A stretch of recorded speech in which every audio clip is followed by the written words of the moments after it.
Hi అండి. ఈరోజు నాటుకోడి అలాగే రాజుల చిక్కుడు పిక్కలు కర్రీ చేసుకుందామండి.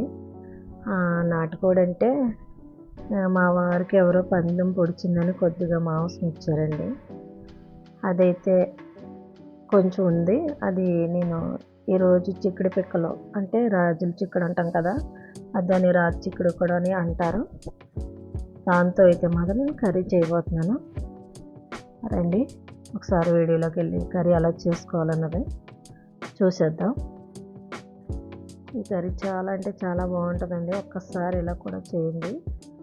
చేస్తే నీ రుచి ఎలా ఉందన్నది కూడా కామెంట్ బాక్స్లో పెట్టండి. ఇదిగోండి నాటుకోడి తీసుకొచ్చారు.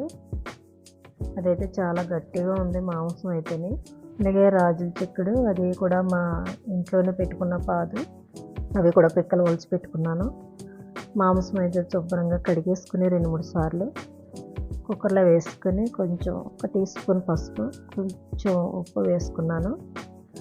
వేసుకుని తగినన్ని నీళ్లు పోసుకొని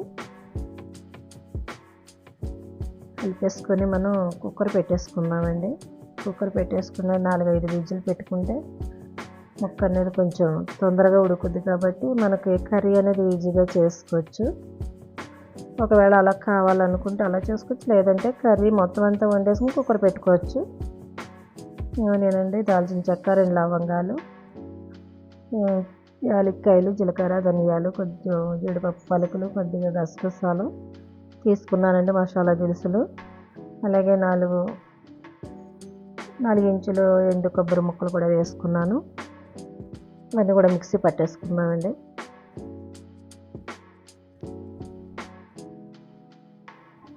ఇలా విజిల్ వస్తున్న తర్వాత దాన్ని పక్క దించేసుకున్నాము. అయిపోయింది.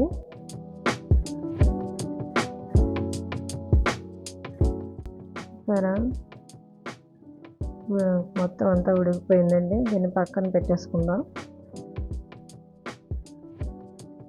పక్కన పెట్టేసి స్టవ్ వెలిగించుకొని కడాయి పెట్టుకుందాం. కడాయి వేడెక్కిన తర్వాత ఆయిల్ పోసుకుందాం. చిన్ని ఇంచి దాల్చిన చెక్క వేసుకున్నానండి. అది కొంచెం వేడెక్కిన తర్వాత ఉల్లిపాయ ముక్కలు, పచ్చిమిర్చి, కొంచెం కరివేపాకు కూడా వేసేసుకొని కొంచెం అంత సాల్ట్ కూడా వేసుకొని కలుపుకుందామండి.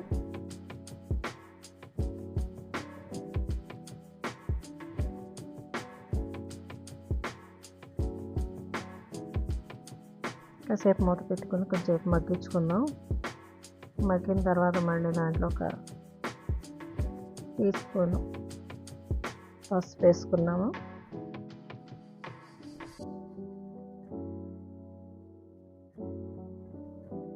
అది మగ్గిపోయిన తర్వాత అలాగే ఒక పెద్ద సైజు ఒక టమాటా పండు కట్ చేసుకుని వేసుకుంటున్నాను. అది కూడా బాగా మగ్గబెట్టేసుకుందాము. మూత పెడితే తొందరగా మగ్గిపోతుంది.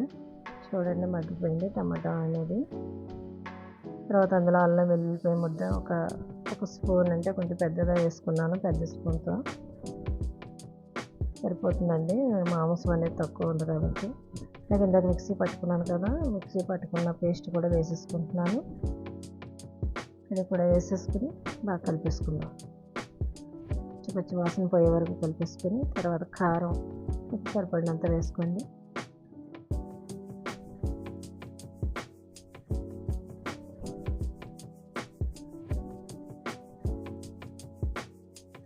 కొంచెం ఆయిల్ అనేది కొంచెం పైకి తేలే వరకు కొంచెం మగ్గ పెట్టుకుంటే పచ్చివాసన పోతుందండి. తర్వాత మనం ఉడకబెట్టుకున్న మాంసం ఉంది కదా, అది మొత్తం మాంసం అనేది అందులో వేసేసుకుని ఒకసారి కలిపేసుకుందాం.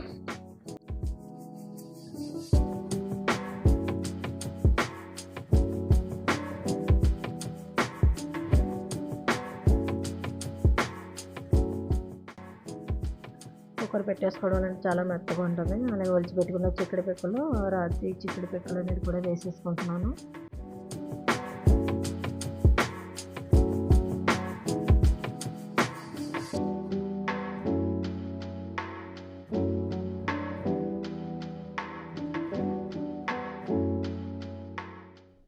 అలాగే కుక్కర్లో ఇందాక ఉడకబెట్టుకున్న నీళ్ళు ఉండిపోయాయి కదండి, వాటర్ మాంసం ఉడకబెట్టుకున్న వాటర్ కూడా అందులోనే వేసుకున్నాను.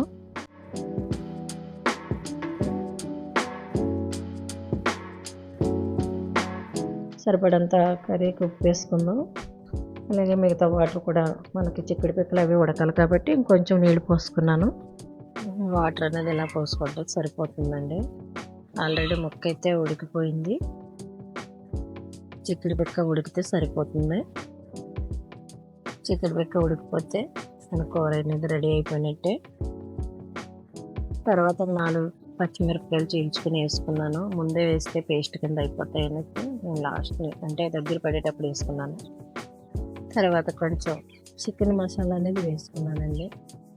మీరు వేసుకుంటే వేసుకోండి, అది ఆప్షన్ మాత్రమే. నేను కొంచెం అయితే వేసుకున్నాను. అలాగే కొంచెం కస్తూరి మేతి వేసుకుని కలిపేసుకున్నాను. తర్వాత కొంచెం ఉడికిన తర్వాత కొత్తిమీర కూడా వేసుకుందామండి. కర్రీ అనేది అయితే మాత్రం చాలా దగ్గర పడిపోయింది, చూసారు కదా. చాలా అంటే చాలా టేస్ట్, చాలా బాగుంది. ఇది చూడండి, చిక్కుడు పిక్క కూడా ఉడికిపోయింది, చూపిస్తున్నాను.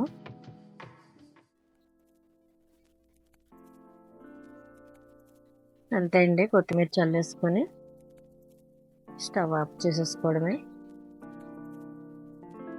కర్రీ అనేది అయితే మాత్రం రెడీ అయిపోయిందండి. నాటుకోడి చిక్కుడు పిక్కల కర్రీ అండి, అంటే రాజుల చిక్కుడు కర్రీ అనేది మాత్రం రెడీ అయిపోయిందండి. చూడండి, చాలా అంటే చాలా టేస్ట్గా ఉంది. ఈ కర్రీ అనేది ఒకసారి మీరు ఇలా ట్రై చేసి చూడండి, చాలా అంటే చాలా బాగుంటుంది. మా వీడియో కనుక నచ్చితే లైక్ చేయండి, షేర్ చేయండి, సబ్స్క్రైబ్ చేసుకోండి.